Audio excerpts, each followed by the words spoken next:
অ্যাকাউন্টসমেন্টের পক্ষ থেকে সকলকে স্বাগতম। আজকে আমরা তোমাদের হিসেব বিজ্ঞান বইয়ের নবম অধ্যায় রেওয়ামিল থেকে তোমাদের ময়মনসিংহ বোর্ড 2023-এ যে প্রশ্নটি এসেছিল, আজকে আমরা সেই প্রশ্নটি সলভ করব। তোমাদের প্রশ্নে রহমান এন্টারপ্রাইজের 2020 সালের 31শে ডিসেম্বর তারিখের যে খতিয়ানের যে উদ্বৃত্তগুলো, সেই উদ্বৃত্তগুলো দেওয়া ছিল এবং তোমাদের ক নং প্রশ্নে বলছে রহমান এন্টারপ্রাইজের রেওয়ামিলে মোট কত টাকা অন্তর্ভুক্ত হবে না তার পরিমাণ নির্ণয় করো। অর্থাৎ রেওয়ামিলে অন্তর্ভুক্ত হবে না এমন লেনদেনের পরিমাণ বা এমন দফার পরিমাণ বের করতে বলছে ক নং প্রশ্নে। তো তোমাদের এখানে যে যে দফাগুলো আসবে না সেটা হচ্ছে, প্রথমেই হচ্ছে তোমার ব্যাংক জমার উদ্বৃত্তের যে মানে প্রারম্ভিক উদ্বৃত্ত, যেটা ব্যাংক জমার যে প্রারম্ভিক উদ্বৃত্ত, তোমাদের এখানে ব্যাংক জমা দেওয়া আছে হচ্ছে ব্যাংক জমা দিয়ে তোমাদের এখানে পাশে ব্র্যাকেটে তারিখ দেওয়া আছে 1/1/2020। এটা হচ্ছে প্রারম্ভিক উদ্বৃত্ত, মানে জানুয়ারি মাসের 1 তারিখের উদ্বৃত্ত দেওয়া আছে, যেটাকে আমরা বলি প্রারম্ভিক উদ্বৃত্ত। এটা আসবে না রেওয়ামিলে। এবং হচ্ছে তোমাদের সমাপনী মজুত পণ্য, এই সমাপনী মজুত পণ্য রেওয়ামিলে আসবে না। তাহলে এই দুইটা জিনিস হচ্ছে রেওয়ামিলে আসবে না। আচ্ছা, তারপর আমাদের খ নং প্রশ্নে বলছে উপযুক্ত তথ্যের আলোকে রহমান এন্টারপ্রাইজের একটি রেওয়ামিল প্রস্তুত করে। রেওয়ামিল তৈরি করার জন্য প্রথমে আমরা হচ্ছে প্রতিষ্ঠানের উপরে নাম লিখবো, তারপর হচ্ছে রেওয়ামিল লিখবো, তারপর এখানে সালটা লিখবো, তারপরে হচ্ছে আমরা এভাবে করে ছক করবো। এখানে ক্রমিক নঙের জন্য একটা ঘর দিব, হিসাবের শিরোনামের জন্য একটা ঘর দিব, খতিয়ান পৃষ্ঠা ডেবিট ক্রেডিট, এভাবে করে আমরা ছকটা করব। তারপর আমাদের 1 নম্বর দিয়ে এখানে আমরা দেব, প্রথমে আমাদের আছে হচ্ছে মূলধন। তা মূলধন কি? মূলধন হচ্ছে কি মালিকানা সত্ত্ব। আমরা প্রথমে জানি যে সম্পদ এবং ব্যয় হচ্ছে ডেবিট পাশে বসে রেওয়ামিলের, এবং আয় দায় মালিকানা সত্ত্ব এগুলো হচ্ছে ক্রেডিট পাশে বসে। তো তোমাদেরকে বুঝতে হবে যে এখানে কোন হিসাবটা কোন শ্রেণীতে পড়ছে। যেমন মূলধন হচ্ছে মালিকানা সত্ত্বের মধ্যে পড়ে, তো মূলধন যদি মালিকানা সত্ত্বের মধ্যে পড়ে তো এটা কোন পাশে বসবে? ক্রেডিট পাশে বসবে। তারপরে ক্রয়, ক্রয় মানে কি ব্যয়, আর ব্যয় কোথায় বসে? ডেবিট পাশে বসে, রেওয়ামিলের ডেবিট পাশে বসে। তো সেজন্য আমরা এটা রেওয়ামিলের ডেবিট পাশে বসাবো 1,30,000 টাকা। তারপরে আছে বিক্রয়, বিক্রয় কি আয়, আয় কোথায় বসে? আয় হচ্ছে রেওয়ামিলের ক্রেডিট পাশে বসে, তাহলে আমরা এখানে বিক্রয় বসাবো 1,45,000 টাকা। তারপর আছে প্রাপ্ত ভাড়া, প্রাপ্ত ভাড়া হচ্ছে প্রতিষ্ঠানের জন্য একটা আয়, সেজন্য আমরা ক্রেডিট পাশে বসাবো 13,000 টাকা। তারপর হচ্ছে দেনাদার, দেনাদার হচ্ছে কি একটা সম্পদ, সম্পদ কোন পাশে বসে? ডেবিট পাশে বসে, তো আমরা একটু সম্পদটা ডেবিট পাশে বসাবো 16,000 টাকা। তারপরে পাওনাদার হচ্ছে কি প্রতিষ্ঠানের জন্য একটা দায়, দায় কোন পাশে বসে? দায় হচ্ছে ক্রেডিট পাশে বসে রেওয়ামিলে, আমরা এখানে ক্রেডিট পাশে বসাবো 23,000 টাকা।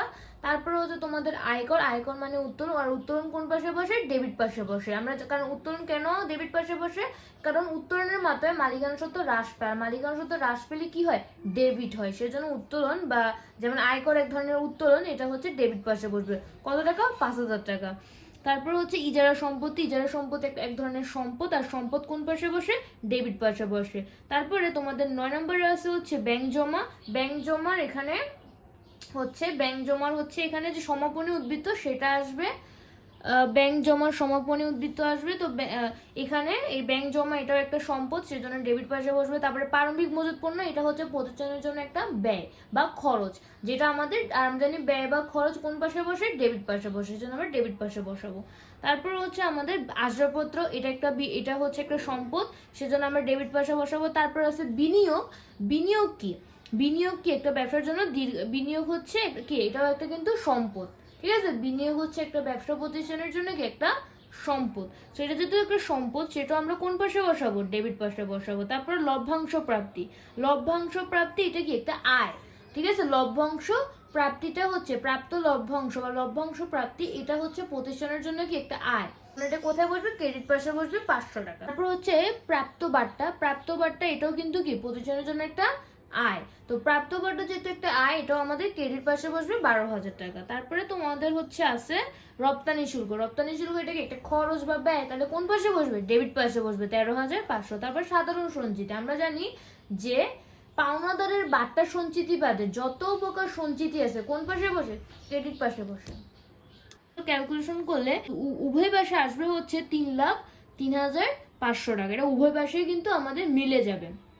আচ্ছা, তারপর তোমাদের গণং প্রশ্নে বলছে মুনাফা জাতীয় আয় এবং মুনাফা জাতীয় ব্যয়ের পরিমাণ নির্ণয় করতে। তো আমরা এখানে মুনাফা জাতীয় আয় এবং ব্যয়ের পরিমাণ নির্ণয় করবো এবার। তো এখানে মুনাফা জাতীয় আয় কোনগুলো? মুনাফা জাতীয় আয় কাকে বলে? যে সকল আয় হচ্ছে নিয়মিত সংগঠিত হয় এবং টাকার অঙ্ক হচ্ছে ছোট, নিয়মিত সংগঠিত হয় এবং স্বল্পমেয়াদী, এর উপযোগিতা স্বল্পমেয়াদী, এগুলো হচ্ছে মুনাফা জাতীয় আয়। তো এখানে তোমাদের আছে হচ্ছে বিক্রয়, একটা মুনাফা জাতীয় আয়। মানে প্রাপ্ত ভাড়া এটা একটা আয়, এটা হচ্ছে মুনাফা জাতীয় আয়। তারপর লভ্যাংশ প্রাপ্তি, এটা হচ্ছে মুনাফা জাতীয় আয়।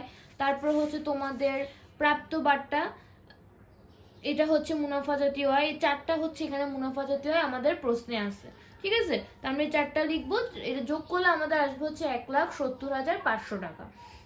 তারপরে হচ্ছে আমরা মুনাফা জাতীয় ব্যয় বের করব। তো মুনাফা জাতীয় ব্যয় কিভাবে বের করে? মুনাফা জাতীয় ব্যয় বের করা হচ্ছে বিক্রিত পণ্যের ব্যয়ের সাথে অন্যান্য যে পরোক্ষ খরচ থাকে সেটা যোগ করে মুনাফা জাতীয় ব্যয় বের করে। এখন বিক্রিত পণ্যের ব্যয় কিভাবে বের করে? বিক্রিত পণ্যের ব্যয় হচ্ছে প্রারম্ভিক মজুত পণ্যের সাথে ক্রয় যোগ করে, তার সাথে ক্রয় সংক্রান্ত যে অন্যান্য খরচগুলো থাকে, ঠিক আছে, ক্রয় সংক্রান্ত খরচ এটা যোগ করে তারপরে সমাপনী মজুত পণ্য বাদ দিয়ে বিক্রিত পণ্যের ব্যয় বের করা হয়। তার সাথে বিক্রিত পণ্যের ব্যয় বের করার পরে তার সাথে অন্যান্য যে খরচগুলো থাকে, ঠিক আছে, ওই খরচগুলো যেমন বেতন, ভাড়া, বিজ্ঞাপন, এই যে অন্যান্য খরচগুলো, এগুলো যোগ করে মুনাফা জাতীয় ব্যয় বের করে।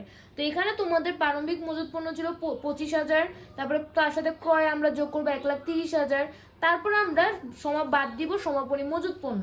তো বাদ দিলে আমরা সমাপনী মজুত পণ্য ছিল 22,000, বিয়োগ করলে আমাদের আসবে হচ্ছে 1,33,000। তো সেখান থেকে তার সাথে আবার আমাদের হচ্ছে এখানে অন্যান্য ব্যয় আছে কিনা আমরা দেখবো। যে এখানে আমাদের আরেকটা ব্যয় ছিল প্রশ্নে, সেটা হচ্ছে রপ্তানি শুল্ক।